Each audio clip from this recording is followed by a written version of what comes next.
Hinata Shoyo's point of view. The applause of the audience died down as I tried to ignore the scare we received. The curious gaze. The oh-so-familiar prejudice. At last, my partner and I took our places and waited for the soft flow of music to begin. Seeing him stand tall, in a clumsy worn attire didn't make him less than perfect. No, our outfits are far from matching. A school uniform is definitely not something you'd wear to a dance. Yet none of that seems to matter. It's just me and him. "You look lovely," he says. "Try again." Okay then. It took him a few seconds before he came up with a response. "You look lovely." Hinata stared at him in confusion. "You just said the same thing." He flashed a rueful smile. "I know. I'd say it 100 times just because." I bit the side of my lip. What's up with his sly remarks? "You wait until I step on all your toes. Bring it on." A minute was all there was. Even so, the wait felt like forever. It is as though time came to a full stop. The kind of lapse I would be willing to wait. At the same time, the kind I'd be too impatient to endure. The wait you'd go back to, 10 years from today and say, "Can we dance, once more?" Once the music started, we took a step forward and bowed. We circled each other. Our gaze remained locked. Kei placed a hand on my back. My hand on his shoulder. And our free hands met. Together, we danced to the music. Our feet, in perfect sync to the beating of my heart. His golden gaze burned. A rich color that matches the golden crown that sits atop his head. I was lost in his eyes for a moment. Eyes that easily see through me. Eyes that pierce through the soul and take your breath away. A soft smile curved his lips. He parted the spaces in between our fingers, our hands, now, intertwined. He leaned closer to my ear and spoke under his breath. "I love how your hand fits in mine." I was rendered speechless. I felt the heat rushing to my head. The way he calmly and straightforwardly confessed it, made my hands sweat. He says the right things at exactly the right time. He held onto my hand for a few seconds, before reverting back to our hands' previous positions. Oh, how I wish it was longer. I allowed him to take me anywhere he pleased on this dance floor. He swerved right, I swerved right. He sped up, so did I. We became the embodiment of the song. And the dance abridged our hearts. Tsukishima Kei's point of view. Shoyo stared at me lovingly. It's as if I had the whole universe in my eyes. I couldn't comprehend what's going through his mind. Of all people, why did he choose to love someone like me? It's a mystery, I'm trying so hard to unravel. He smiled softly and closed his eyes, letting my strong arms take him. Every moment, he savors, taking the time to complete each one before moving on to the next. He embellishes the steps, with a wave of the arm or a toss of the head, but does not interfere with what his partner is leading. Dancing with Shoyo felt like air, difficult to grasp, never knowing his movements or what he'll do next. Like the decoy that he is. I smiled at the thought. Nevertheless, he allows me to feel exactly where he is and what he's doing. He adapts quickly to changes in direction, allowing me to take command, trusting me explicitly with his safety and well-being. He will make things difficult if the lead is not treating him well. I'm glad it's me. I pushed him, catching his hands, whilst he spun out and away. As one arm is outstretched, his waist jerks outward vivaciously. It seems to reject all the silent judgment that the world offered to him all this while. Then I reeled him back in, only claiming what's mine. He began to withdraw his hand to brush away his hair, but my hand clutched onto his. I carefully laid his thin hand on my shoulder. I delicately tucked his fringe behind his ear, and his hazel eyes twinkled back at me in greeting. "You really know how to be romantic." Shoyo batted his lashes. "I bet he doesn't even realize what he does to me. I give up." I shook my head and let out a soft chuckle. Dang, I'm hopeless. One look and I knew. I'm hopelessly in love with this idiot. Hinata Shoyo's point of view. "So are you gonna tell me when did you learn how to dance?" "No way, this is a first." "Not buying it?" "You're a natural." "I'm just winging it." "Is that so?" "I could have you tutor me this time around." "Enough with the lip service, lover boy. You're pretty cool yourself." Or. I gave him a mischievous look. "Want something?" Kei's trademark smirk painted his lips. He pouted his lips as if signaling for a kiss. As we danced in a circle, I carefully tiptoed and leaned my face as close to him as possible. Slowly, his eyes grew heavy and my heart banged inside my chest. I stared at his pretty face. His thin brows and his long lashes. His pointy nose and his pretty pink lips. Oh God. I want to kiss him as if the world is ending. But I just stared at his sleeping eyes. And I couldn't help smiling while thinking, mine. A few seconds later, he opened his eyes, lost. Tee. Expecting something? What, was not. I brought my arms and linked them around his neck. He grabbed me by the waist, bringing my mouth closer to his. Kei pursed his lips. His eyes were begging and I could feel his warm breath fanning on my face. The urge is strong but I fought it back. Let me just tease him some more. "You're expecting a kiss from me, weren't you?" He gulped down as I leaned closer pretending to kiss him. He opened his mouth ready to reel in, but instead, I brought my lips to his ear. I just had to smile. Then I whispered. Let's have some fun when we get back to your place. How's that sound? I felt his grip tighten on my waist. A moment after, he left a peck on my right cheek. I'll take that as a yes. You're such a tease. He pulled away and flashed his perfect set of teeth. Sounds wonderful. No backing out, Hee. No sir. Kei guided me across the dance floor as if we were in a dream. He kept his eyes on me, yet still, he knew exactly where to take me. Every moment, every angle seemed to be planned in advance. Nothing felt forced. I literally thought I was floating. Kei. I whispered. Everyone is looking at us. He squeezed my hand slightly and smiled. Really? He chuckled softly. I haven't noticed. Damn, I love him. I love him, I love him, I love him. I swallowed my heart back down my throat, afraid it might leap from my mouth. If charms could kill, I'd be dead many times over. Tsukishima Kazu's point of view. On the floor, danced, the newly proclaimed campus couple Tsukishima Kei, and Hinata Shoyo. Ah. There he is. Yamaguchi Tadashi. Standing amongst the crowd, gloom written all over, watching the redhead and the blonde, was a freckled, green-haired boy with sad eyes. I gathered up my everything and walked towards him. Hey. Tadashi didn't move a muscle. He was so engrossed by their dance, he didn't even hear me call. Damn, you look like a lost puppy. He jumped a little from surprise. Oh. Kazu. What? Why, calm down. Keep it together. Just ask him. Okay, cool. No one seems to ask you to dance, so maybe I could dance with you if you ask me nicely. Excuse me? Shit, I fucked up. Why can't I freaking say the right words in front of him? I mean, may I have this dance? Can we dance? Dance with me? Tadashi studied me as if he couldn't make sense of the words coming out of my mouth. Dance. You know? I gestured to the floor. Oh. My heart leapt in excitement, thinking I'll get to dance with him. Sorry. Again. Haha, yum. Never mind. I'm not really up for it anyway. You don't have to make it so obvious. Although a splitting image of him, I'll never be the person you'd rather dance with. The silence is deafening. I shifted my gaze. I felt him stare at me. Can we talk at least? He nodded. I led the way somewhere less crowded. Somewhere the sound of the music can still be heard. Tadashi remained silent, waiting for me to start the conversation. I guess, I'm the only one who had something to talk to you about. The only one who had to make up excuses, for you to notice me. I know for a fact that, I'm the least of your concerns. And I'm the only one of us, who cares. Yamaguchi Tadashi's point of view. Why do you like him so much? Who? Oh come on Tadashi. You can stop pretending. We both know you're head over heels for my twin. Where is this coming from? Besides, that has nothing to do with you. Kazu clenched his fist into a ball. I wanted to take it back, but I stopped myself. This is for the best. I've always known. Really now? Kazu lifted his eyes to meet mine. His stare is drilling holes. You know nothing, Kazu. Enlighten me. I'm not obligated to tell you anything. Why are you so hostile towards me? That's the most stupid question I've ever heard. You already know my answer. Why bother asking? I know. I treated Kei unfairly in the past, but that happened long ago. There's that too. Does he know? I was still a kid back then. A lame excuse, but I changed, Tadashi. Just forget about him already. What a cruel thing to say. What I said must have triggered him more. I could see veins forming along his jawline from clenching. Can't you see? Kazu pointed to the couple across the floor. Kei already has someone. I managed a weak smile. He's my best friend. Kazu gritted through his teeth. I love you, Tadashi. Oh Kazu. Kazu. My dear Kazu. You look so much like Kei. Yet so different at the same time. The way you could freely express your thoughts. The way you fail to hide your emotions but do it anyway. The way your mood quickly changes. How easily affected you get. Such an open book. I could tell because... Flashback starts.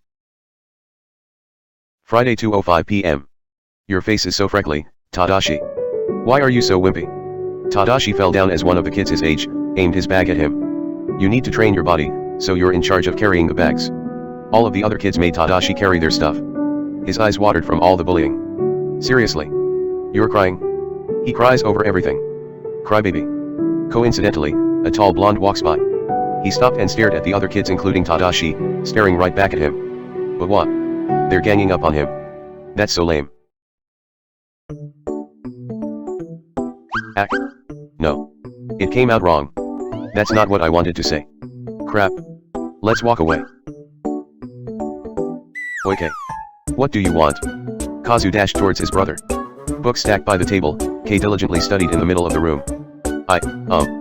What's up with you? Why are you stammering? So unlike you. Kei's hands kept on writing. If someone comes looking for me, I need you to pretend it's you. That's stupid. Why should I? You're in no place to argue. Just do it. Or do I still have to tell mom? We don't want that, do we? Kei tugged on the hem of his shirt. What happened? You don't need to know. How can I pretend without knowing what happened? No, nothing. I just called some kid, pathetic, while he was being bullied at the park. Tsukishima shook his head in disbelief. Why did I even ask?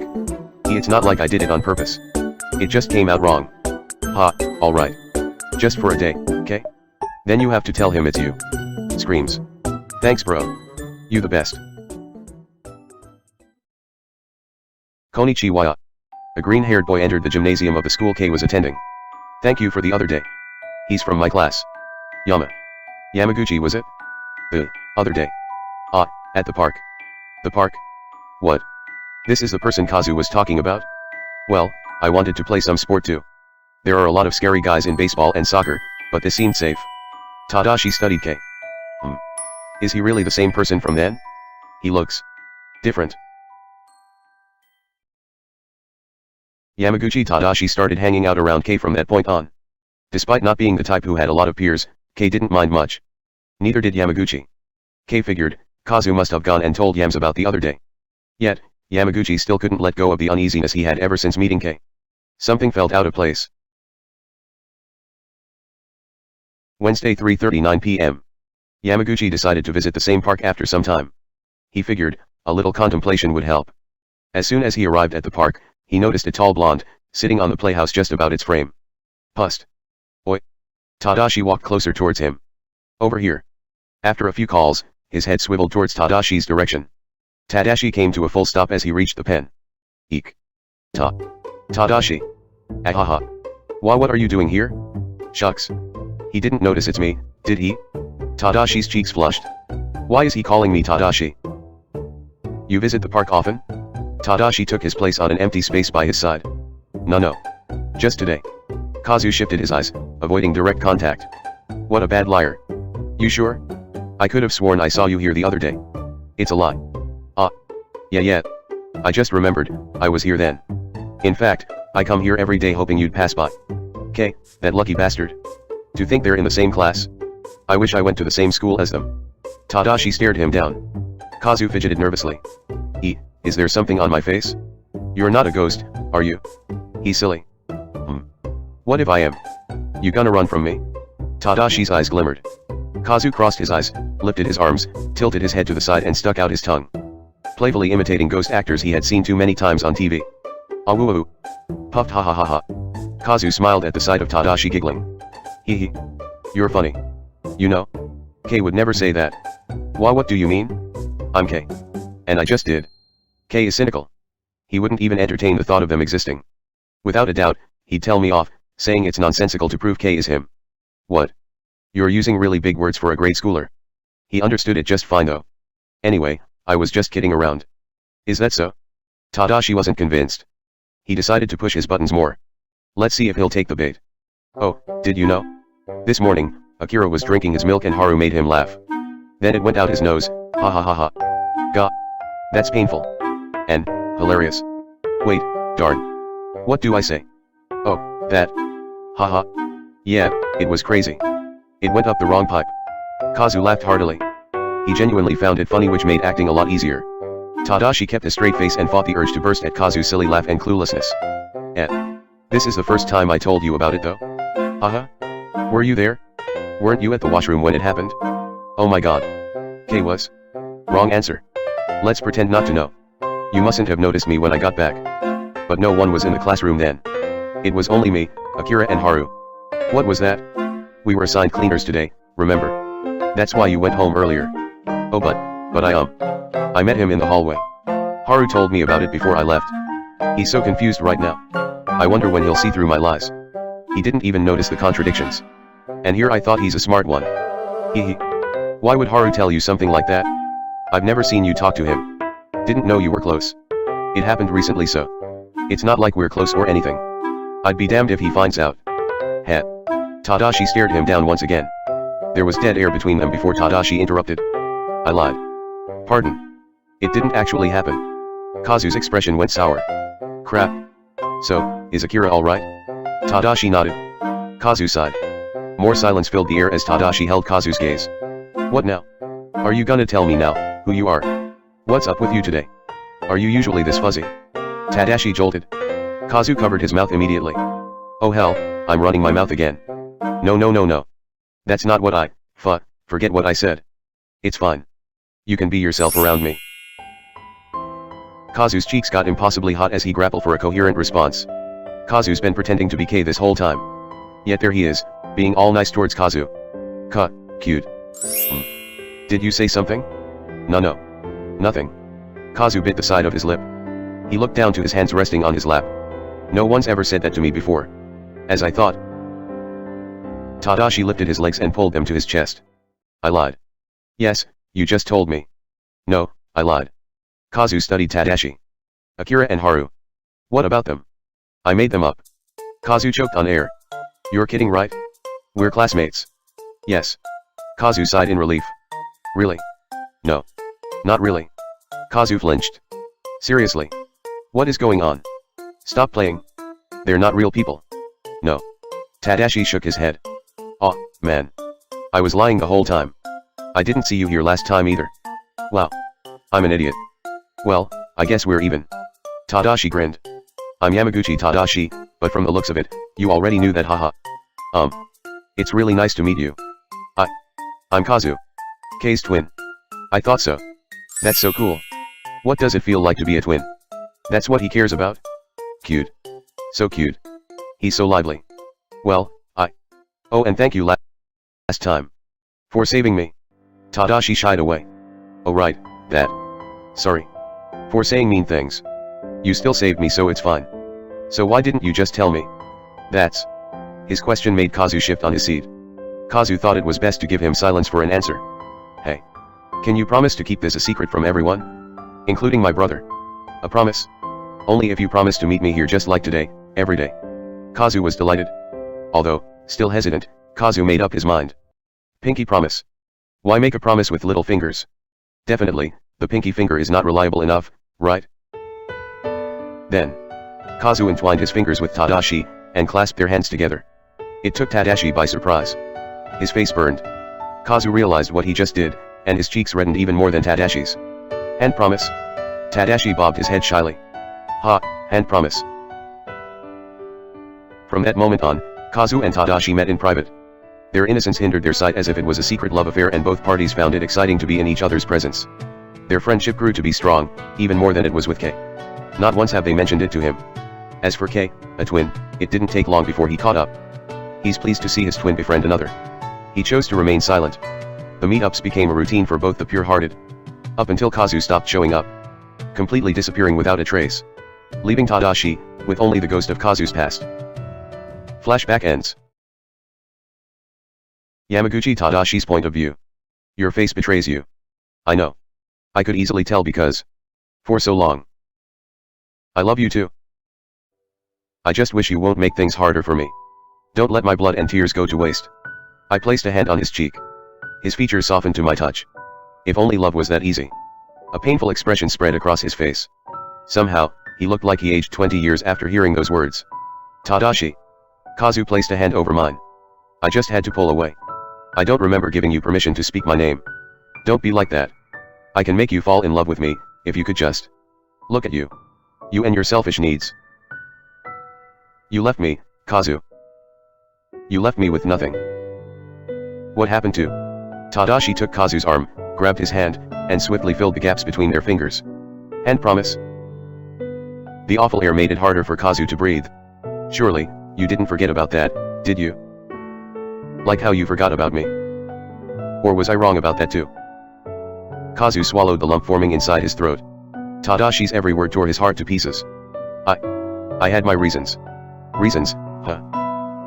Tadashi's lips curved into a gentle smile, yet his eyes said otherwise. I'm sure you do.